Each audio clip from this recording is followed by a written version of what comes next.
Hello, everybody, and welcome to the magic session of IPA Effectiveness Week, because today we're going to unleash the magic of mail. I'm Sue Unerman, I'm Chief Transformation Officer at MediaCom, and I'm really delighted today to be hearing from Dan Jury about a new effectiveness study with WARC that's hot off the press, world premiere, if you like. So, James Bond, eat your heart out.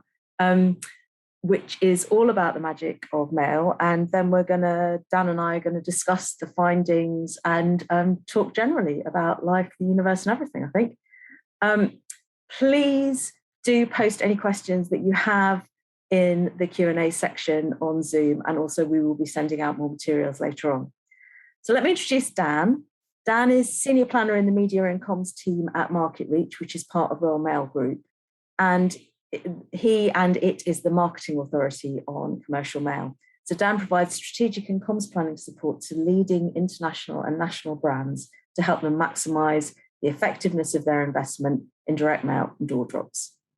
Prior to joining Marketreach in 2015, he spent over 8 years working in a range of media agencies, including MediaCom. So over to you, Dan, the magician of the day. Yeah, thank you very much, Sue. Thanks for that great introduction. Right, let me just share my screen with you all. Okay, brilliant. So, thank you very much, everybody. Good morning. Welcome to this Marketreach satellite event, part of F Weeks Global. And today I'm here to talk to you about making a physical impact in a digital world, which is a really interesting subject in the context of the kind of rapid digital transformation we've seen since the start of the pandemic. And as a sort of media owner and authority on commercial mail, we kind of recognised that we needed to drive reappraisal of the mail channel as we kind of emerged from the pandemic, and also that we needed to help brands understand its potential effectiveness in the wider media mix. But how? So we kind of had 5 key challenges to address. So the first one being that mail performance tends to be assessed by a smaller number of response and business metrics. And that often leads to a misconception that it's less effective than other channels. If you think about digital, obviously it has a huge range of campaign delivery metrics to choose from. Secondly, mail is often dismissed for being too expensive on a cost per thousand basis, without much regard for the outcomes that it delivers, for the higher investment. Mail also lacks that kind of shininess that TikTok has, that kind of theatre of TV, or that big box impact of out of home. And for that reason, direct marketing is often kind of overlooked or forgotten about. Mail is also perceived as tricky to measure an attribute accurately, and it's often been the sort of unfortunate victim of last-click attribution. Despite Marketreach having a wealth of research on why mail matters, we also needed to kind of, needed a credible and independent marketing authority to prove its impact. So the kind of solution to that really was to launch a new industry white paper in partnership with the lovely and smart people at WARC, to understand the true effectiveness of mail in a digital world. And for those of you not familiar with WARC's platform, they have a huge database of successful case studies that are made up of campaigns that have been entered into or won at events that award marketing effectiveness. And the research analyses case studies from the UK that were tagged as using direct mail as either the lead media or as part of the media mix. There were 218 case studies in total that were published on WARC between 2016 and 2020 that fit this criteria. So 135 as the lead media, and 83 cases used mail as part of the mix. This data was then used alongside WARC's global data, industry insight, examples and expert contributions to produce the report. And it's a fabulous report, really comprehensive, 60 pages long, but don't worry, I'm not going to take you through all 60 of those today, just going to pick out some of the highlights. So the first slide I'm going to share with you, I like sharing this one because it always shocks people, but mail is actually still the 3rd largest channel. According to the Advertising Association and WARC, they forecast that almost 4% of budgets will be invested in DM in 2021, which makes it 3rd largest channel in the UK. And the other thing that shocks people about this chart, of course, is that over 70% of of media spend is predicted to be online this year, which signals a really huge shift in the media landscape, which is really, really fascinating. Now, mail investment has kind of stabilized after a few years of decline, and but as a result of that, there is kind of lower volume of mail messaging. And for that reason, there's a great opportunity for those who invest in the channel. Because of the lower messaging in comparison to online and TV, it can actually lead to a greater share of voice. And a great example of that is for Sky, who use the channel for that very reason. Sky, the UK's largest telco advertiser, and that they've really benefited from a dominant 40% share of the doormat for the telco category, according to Nielsen Ad Intelligence. And you can see this campaign on the right-hand side. This particular one actually saw a 33% increase in ex-customers returning to them, which generated £6 for every pound invested. And at 2 pence per piece, or 20 pence for postage included, it was actually the win-back team, Sky's least expensive mailing. And I think that's a really important point, because a lot of people perceive mail packs to be quite expensive to produce, but actually it can be cheap as chips. And just having a great insight and a really interesting creative idea like this one, which is kind of a subverted and personalized sort of version of the Royal Mail misdelivery card, it can be really, really effective. And if you're thinking, well, if you're quite surprised that brands like Sky are using it, well, they're in good company. There's a huge variety of brands that invest in DM to kind of leverage the physical impact of mail and to make really powerful connections. So, not just Sky, the likes of Barclaycard, Tesco, Sainsbury's, Specsavers, Boots, even people like Amazon, and that surprises a lot of people that a tech giant like Amazon uses the channel. And the reason for that is very simple. It's the kind of unrivaled cut through that the channel gives you. And according to JICMail data, you get really unrivaled cut through there, 95% engagement rate. And by engagement rate, we simply mean that somebody's opened it, they've read it, that they've engaged with it in some way, or they filed it away. They've not sort of thrown it away or recycled it. And the whole kind of work from home and hybrid working thing during the pandemic has given DM even greater impact. Mail was capturing consumer attention for much longer. And this data from IPA Touchpoints is really, really interesting, because what it shows us is that pre-lockdown in 2020, just under 14 minutes our average time spent looking at mail during the day, during the week. But sort of lockdown, there was a modest increase to just over 14 minutes, up 4%. But the weekend, there was a really, really interesting behavioural shift. We saw time spent looking at mail go up from 25 minutes to over 32 minutes, which was an uplift of 29%. And from the WARC data, we realised that mail was actually a really effective partner for digital, and the two are kind of frequently used together in successful campaigns. Now, we already knew that mail and email were really effective partners. We'd seen lots of evidence in the past that they work really well together. And if you think about it, they're both direct marketing channels, but they are different, and they do have nuances, and they kind of complement each other really well, prompting different actions in the customer journey. But the big news from this data was really that, that it's much more about broader digital integration. And of cases that use DM in the mix, 67% use mail with social media, 46% with online display, 45% with websites, and 37% with online video. So that was a really, really interesting insight for us. And DM's a really, really powerful amplifier in the mix, and it can deliver really strong results across the board that really resonate with the boardroom. So, mail really delivers on those harder campaign metrics that you can see on the right-hand side. And WARC's analysis found that direct mail amplifies messages and calls to action through other channels to enhance the bottom line and overall campaign performance.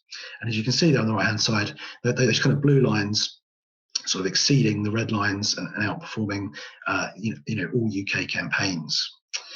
And to sort of, delve into that a little bit deeper, put that into context, campaigns are 43% more likely to report revenue uplifts when mail is in the mix, when comparing campaigns that include direct mail with average UK campaigns.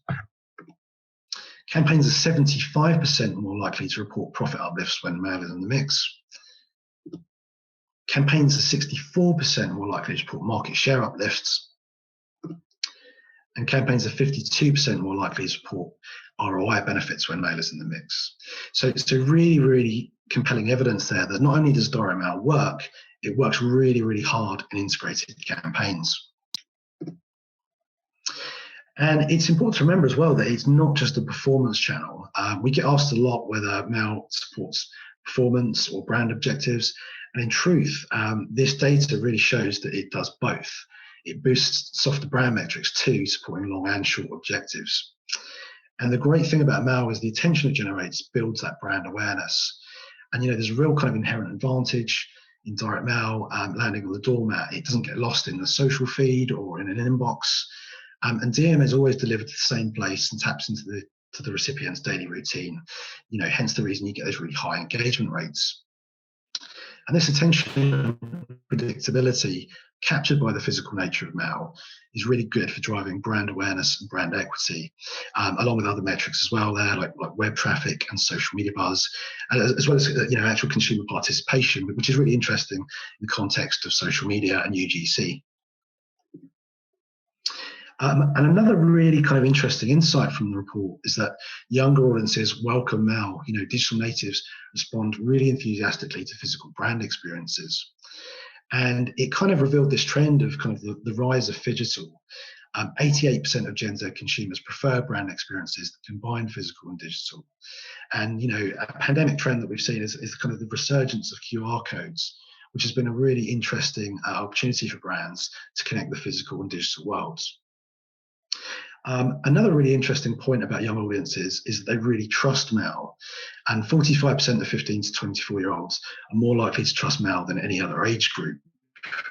And they actually trust mail. It's actually the second most trusted channel after search, according to IPA touchpoints, which is really fascinating. Not only that, mail drives action with young people.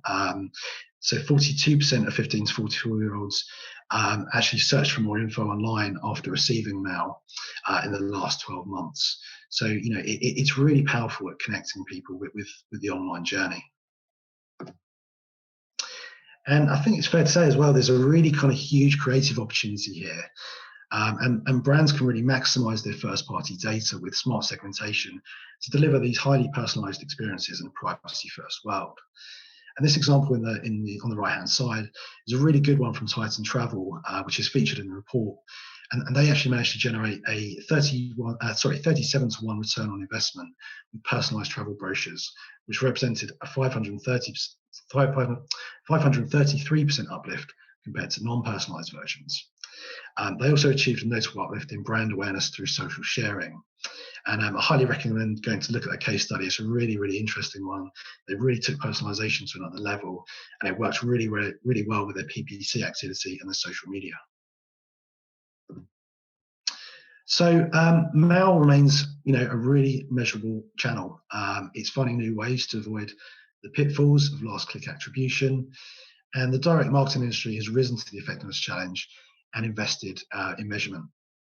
With gold standard audience measurement data from Jigmail, a solid understanding of campaign KPIs, and the right mechanics in place for tracking, the impact of mail can be tracked and attributed more efficiently than ever, supporting new test and learn initiatives and the inclusion of the channel in econometric models. And if you go onto the Jigmail website, they've actually got a great white paper all about integrating mail into econometrics. So just some sort of key takeaways from the research. So what we found is that mail can be a really impactful differentiator in marketing campaigns, driving revenue and ROI for brands that invest. Direct mail can be highly personalized and targeted, capturing attention for longer with multi-sensory experiences and digital integrations. Direct mail delivers on both brand building and performance goals, and it's not just a direct response medium. And finally, mail remains one of the most measurable channels, and the direct marketing industry is really kind of facing that effectiveness challenge head on. So that's kind of all I wanted to share today, really. So thank you very much for listening. You can actually download a copy of the white paper from our website now at marketreach.co.uk, and there's lots of other information there as well. all about the effect of the smell. So please do go and have a look around. There's lots of great content to download there. So I'm going to stop sharing my screen. And I just thought it'd be really great, actually, to have a conversation with Sue, because obviously we're absolutely delighted and honoured to have Sue with us today. It's an absolute pleasure. And as Sue said, I remember her well from my days at MediaCom. So I just thought it'd be really great to kind of get her perspective on some of the things from the report. And yeah, obviously Sue is Chief Transformation Officer. So really interesting in the context of this report. So thank you very much for joining us, Sue. Oh, well, thank you for having me, and thank you for those kind words. I'm delighted to be here. Yeah, absolute pleasure. Thank you. So having shared that, and I know you had a kind of advanced preview of the report as well, I just wondered, was there anything in there that kind of really stood out to you? Was there anything that kind of surprised you or inspired you particularly? Well, look, there's so much in the report, and the statistics are, as you say, compelling and unarguable. And I want to argue with you calling it magic, because I feel like magic sounds like it's, flaky and I don't know, magical.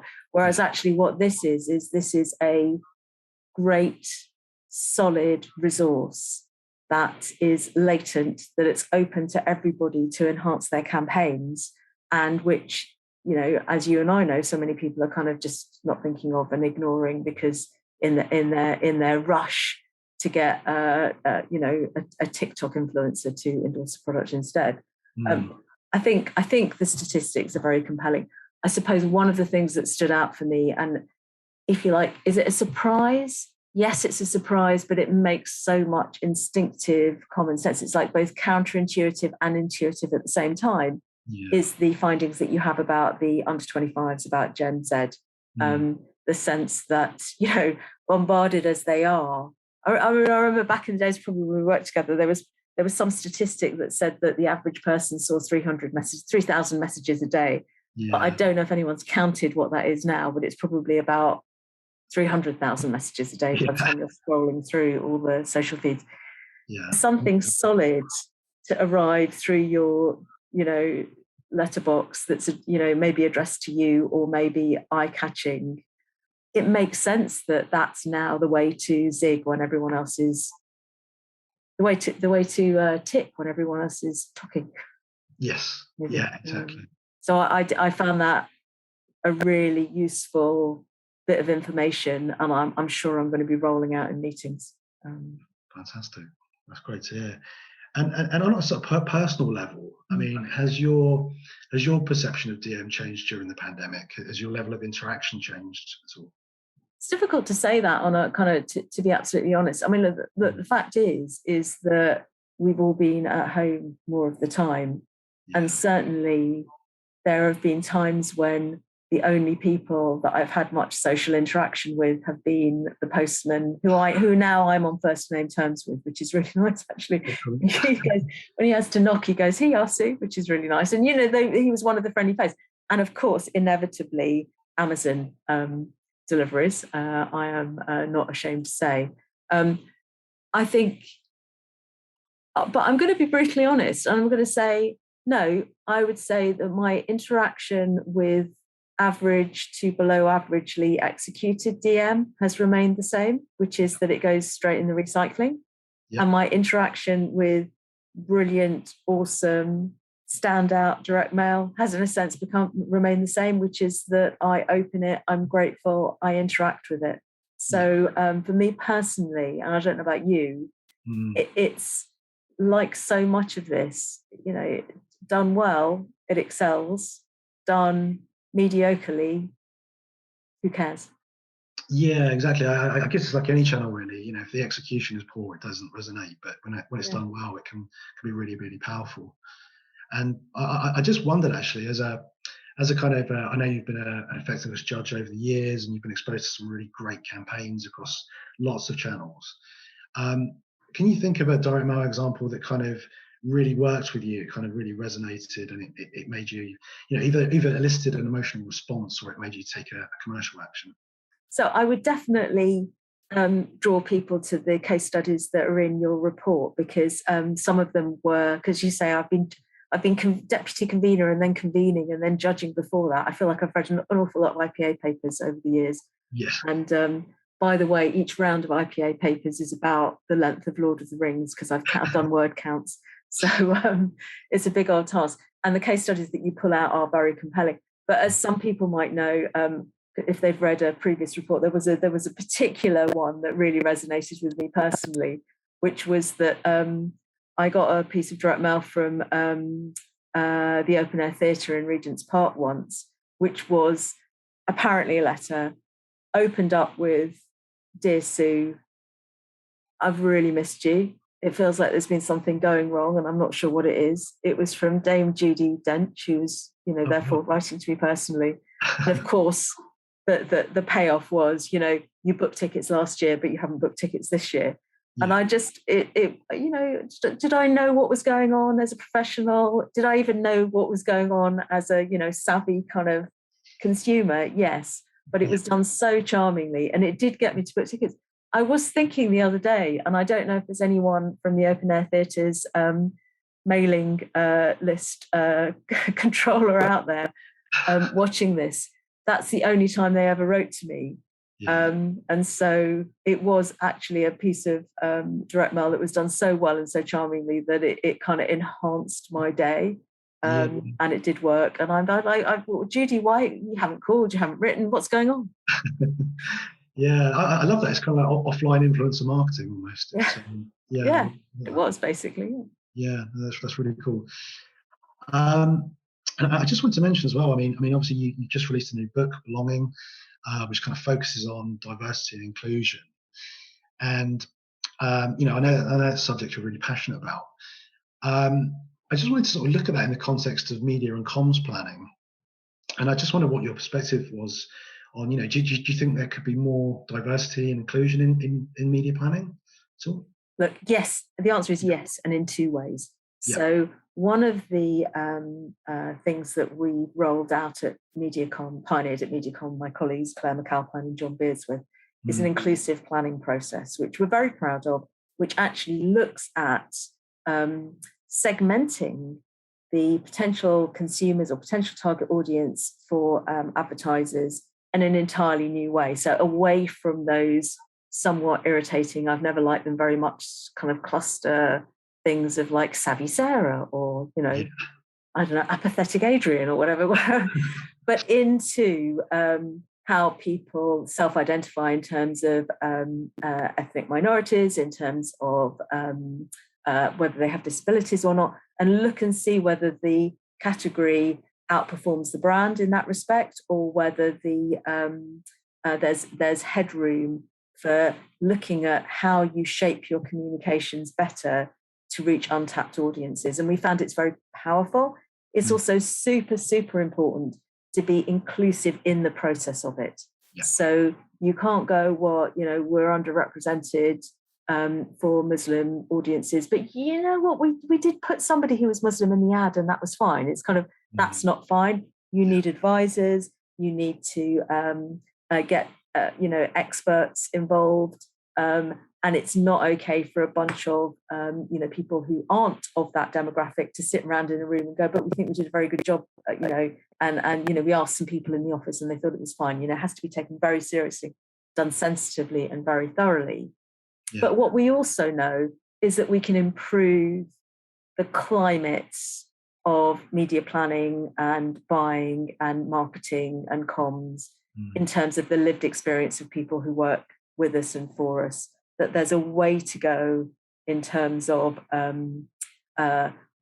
what senior management looks like across our industry, but also there is lots of work that we could all be doing to promote a sense of belonging, which, as you know, is the title of the book. And we've got some statistics that say that, first of all, 1 in 3 people in the workforce generally doesn't feel as though they belong.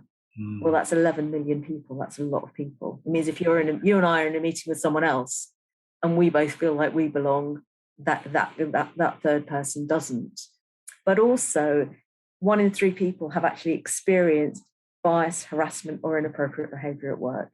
And, Dan, you and I have grown up in an industry where the word banter has been bandied about very significantly. For me, one man's banter is another person's hideous daily put down. And we've all got a lot more to do in terms of promoting a sense of belonging, being good allies for each other, and just simply having zero tolerance for that kind of behaviour. And I just want to say, it does also spike, obviously, in groups that are underrepresented, this experience. People are underrepresented in senior management, and 1 in 2 of the under 25s have experienced this. But also in our industry, 1 in 2 of us have witnessed this. Yeah. And that's just not okay. And I reckon it's higher than that. I reckon more than 1 in 2 of us have witnessed it. And the question is what have we all done about it? Yeah, no, that's really shocking stats, actually. So, yeah, it's not good. And of course, the other thing, to bring it back to your area of expertise, yes, obviously, you are able to segment and target according to those underrepresented or those specific segments as well.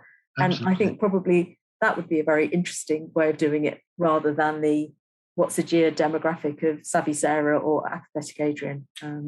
Again, done with the right agency and the right advice and the right sensitivity. Absolutely, yeah. No, it's a real precision targeting channel. So yeah, no, I think I could see it play a very powerful role in that context. Excellent. And obviously, the research kind of indicated that it kind of supports both short and long-term objectives. Do you think it's unfair sometimes that DM gets kind of pigeonholed as just a performance channel? Just a performance channel. So I think that my long-term colleague, David Cuffin, would take issue with the just a performance channel, even. Yeah. Because that's not necessarily a bad thing, is it? To be a very effective performance channel is actually a good thing. But as he and I always used to say, great brand work delivers performance, great performance work delivers branding. My personal letter from Dame Judi Dench when she was chair of the Open Air Theatre, that enhanced and not only got me to book some tickets, but it also enhanced my perception of the brand. So the two things do overlap. And I always like to think of it, though, as, look, and I've said this before, there are only 2 good forms of advertising as far as I'm concerned. There is advertising that creates desire, and there is advertising that harvests demand.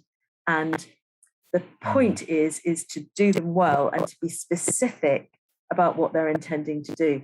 And there's this expression that's been floating around at the moment, possibly coined by Google, that I personally, I don't know what you think, I'm not a massive fan of it, which is the messy middle. And I think the messy middle, it makes it sound like there aren't answers for it. It's basically exactly that. It's where great performance work needs to also enhance the brand, and where great brand work also needs to lead to kind of completing, driving people through the funnel a bit more firmly. So I always also think a bit like a hot tap and a cold tap. For you want the perfect bath, right? Sometimes you need to turn the hot tap on. Sometimes you need to turn the cold tap on. Yeah. Okay. No, I don't know. What do you think about the messy middle phraseology as a with your expertise? Yeah, I actually really like the report. I can't remember the full name of it now. I think it's Decoding Decisions or something. Yeah. But yeah, no, I thought it was a really fascinating report. But I think the messy middle has always kind of existed to a degree. Yeah. So it's kind of interesting. I mean, I think our channel definitely can play a role within that messy middle, if we want to use that term. Yeah. And it's quite good for sort of shifting and prompting action, to get people to do certain things. But yeah, no, it's an interesting one. It's a good report. I don't want to say anything. Okay. I'm with you. I kind of think the messy middle is life. And it's that you have to consider your marketing and advertising techniques holistically. You can't go, if we've done this campaign, then that's it. Great, you've sorted the brand out, and now it's all going to be about this. It's about how they interact together, how they work together. And I don't find that messy. I find that beautiful. Yeah. No, that's a really elegant way of putting it, actually. Yeah, that's a good way of putting it. Brilliant. And I guess the only other thing I wanted to ask you before we hand over for Q&A was just, obviously I referenced at the end of the presentation about, that kind of improvement in measurement and effectiveness for our channel. And I just wondered, given the sort of that investment and the fact the industry has risen to that challenge, are you surprised that brands and agencies are still not integrating Mail into those kind of econometric models for that true kind of holistic evaluation? Yes. Yeah. It's a short answer.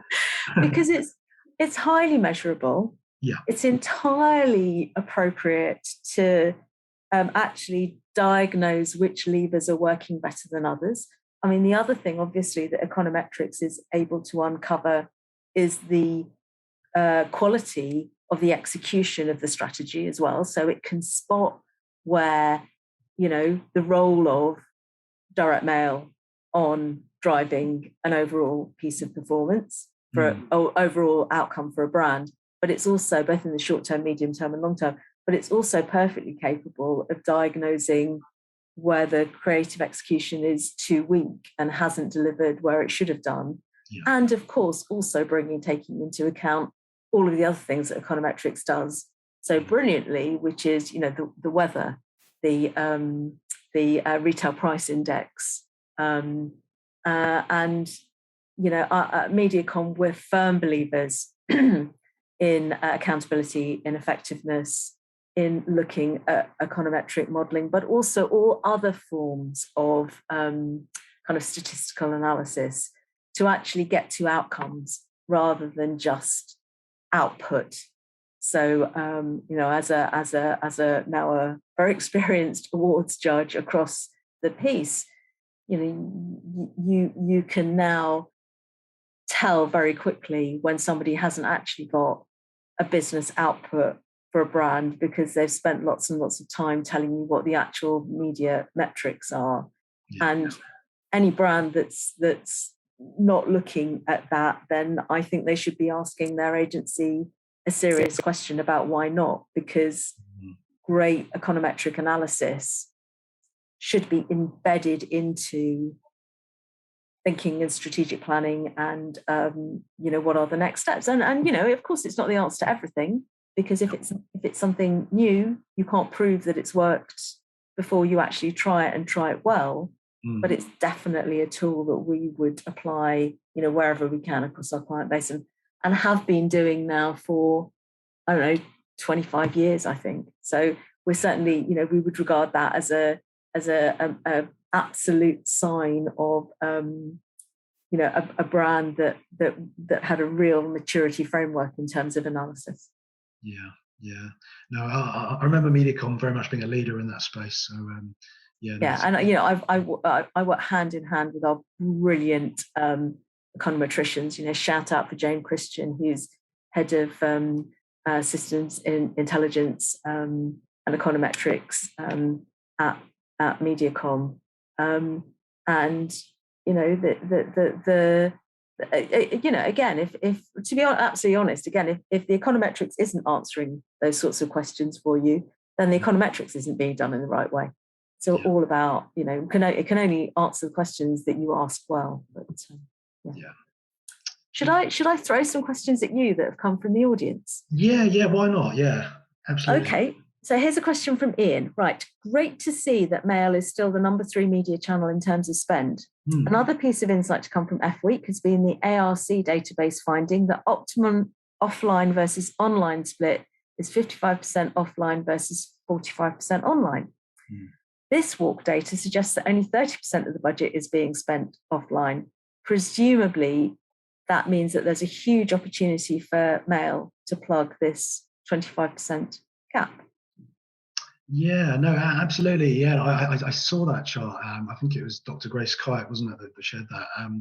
It's a really interesting one, and I think there's always this discussion about how much should be allocated to activation versus brand. I think that WARC chart that we shared definitely shows an imbalance at the moment, which is kind of really scary. It didn't particularly surprise me because obviously, I think as an offline media owner, we obviously feel the effects of digital transformation quite hard. But yeah, I think this week has been a really, and that particular slide has been a really interesting reminder that it's not all about online performance. There's more to it, and I think there's a great opportunity for Mal there, and to be honest with you, all other channels, because beyond online and TV, everybody's scrapping for that remaining share really. So yeah, so I think there's a great opportunity for DM and all the other channels as well. Absolutely. And then Stephen has said that he loves the TikTok zigzag analogy. Do you think, Dan, do you think there's still not enough understanding about how creative you can really be in direct mail, especially with embedded tech and interactivity and as much narrative as digital? Yeah, I do. I think there's still this lingering perception that mail is boring, which is really kind of really frustrating because obviously we're so close to it, and some of the creative work that's done is amazing. We've actually got another webinar next week with a chap called Nigel from Sky, who's going to share with some of the great work that Sky do. And it is absolutely amazing, inspiring work. But I think people are genuinely shocked when they realise that a QR code or an NFC chip or something like that can actually take you to this really amazing immersive experience, really connected experience. It can take you to an augmented reality activation. It can take you to, some really engaging into the metaverse. Into the metaverse, yeah. I'm glad we sneaked that into the conversation. I'd love to have a chat with you about that as well, but no, I think there's some really, really interesting opportunities for Mal and connected experiences. So, yeah. and I think the QR code, we've all relearned to use the QR code, right? So if COVID has taught us one thing, it's to get used to using the QR code. And again, I would absolutely say so. I can't remember where I was out with one of my daughters. There was I know we were actually out shopping in Selfridges, and there was a big kind of in-store promotion that basically involved you using a QR code and then entering an augmented reality world, and she couldn't get her phone out quickly enough. I mean, it's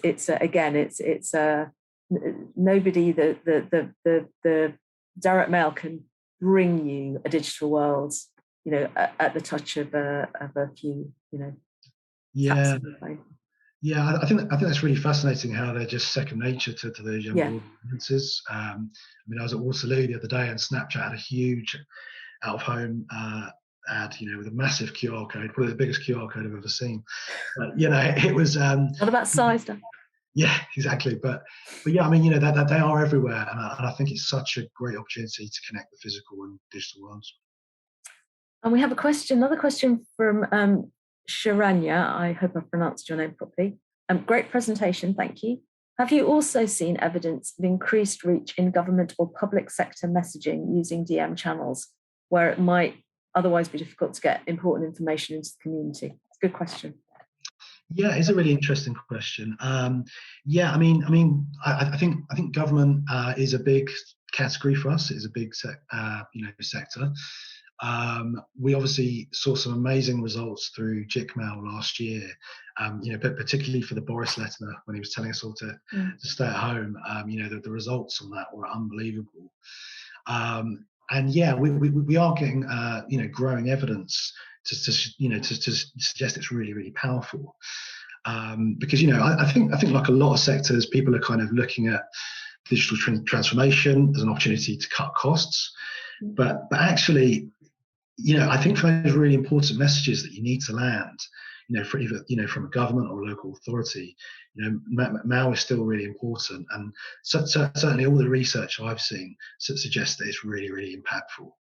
And this is an old case study now, but it's It's one that I was involved in, which was the digital UK switchover. So when televisions went from being analog.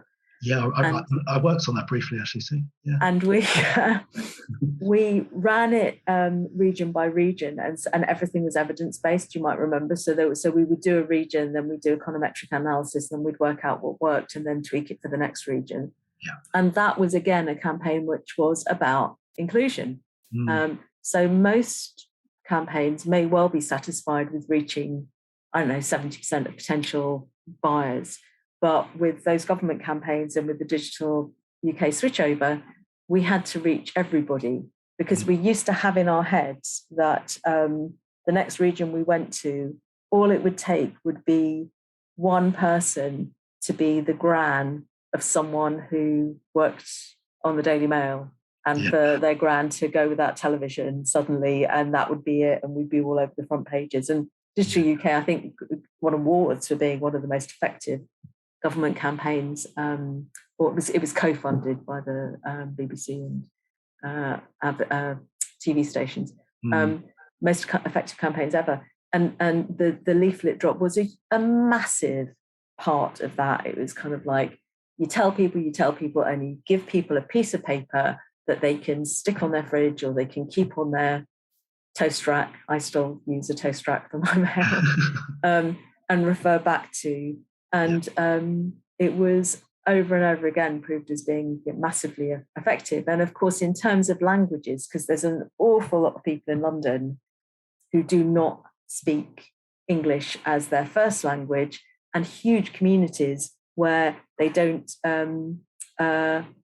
they don't have English, even quite youthful people, kind of because they're living in communities where their first language is from a different country of origin. Sure. And of course, what you can do with the right creative work is deliver against those language options.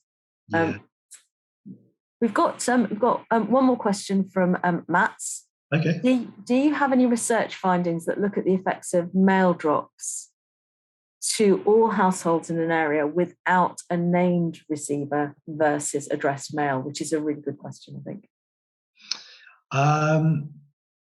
So without a named receiver,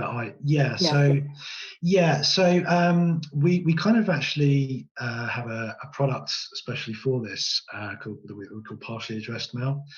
You can kind of it works in a very similar way to door drop targeting. So it's completely anonymized, and you kind of deliver it to a cluster of households.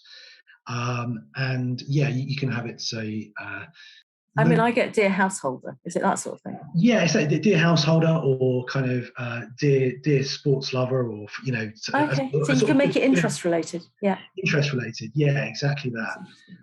So it's still kind of and it's completely GDPR compliant because it's not singling out an individual, which is really interesting opportunity.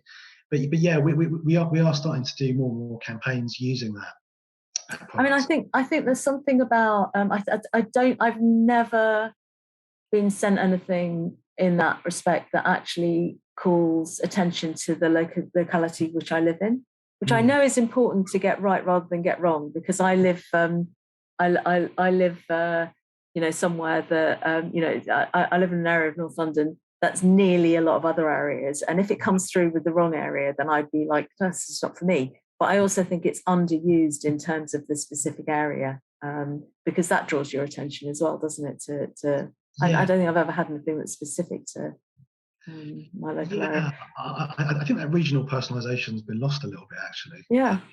But yeah, it can be really powerful. But yeah, you can certainly address people in ways that is relevant to them without actually putting their name on it. But have you got any effectiveness? The question was specifically of research findings that look at the effectiveness of specific address to, I suppose there's that middle area then that says area of passion or area of interest or area of locality versus just a door drop. Yeah, we'll definitely have some stuff internally. So if anybody wants to drop me a line, it's just daniel.jury@royalmail.com. I can certainly send you some insights. Dig that out. Yeah, brilliant. I think that's it in terms of questions. It's been brilliant to talk to you. I think, Indeed, yeah. it's very interesting effectiveness research. It's a great thing to talk about at F Week. And have a great Friday, everybody. Yeah, thanks everyone. Thanks for joining. And thank you, Sue. Cheers. Cheers. Bye-bye. Bye-bye.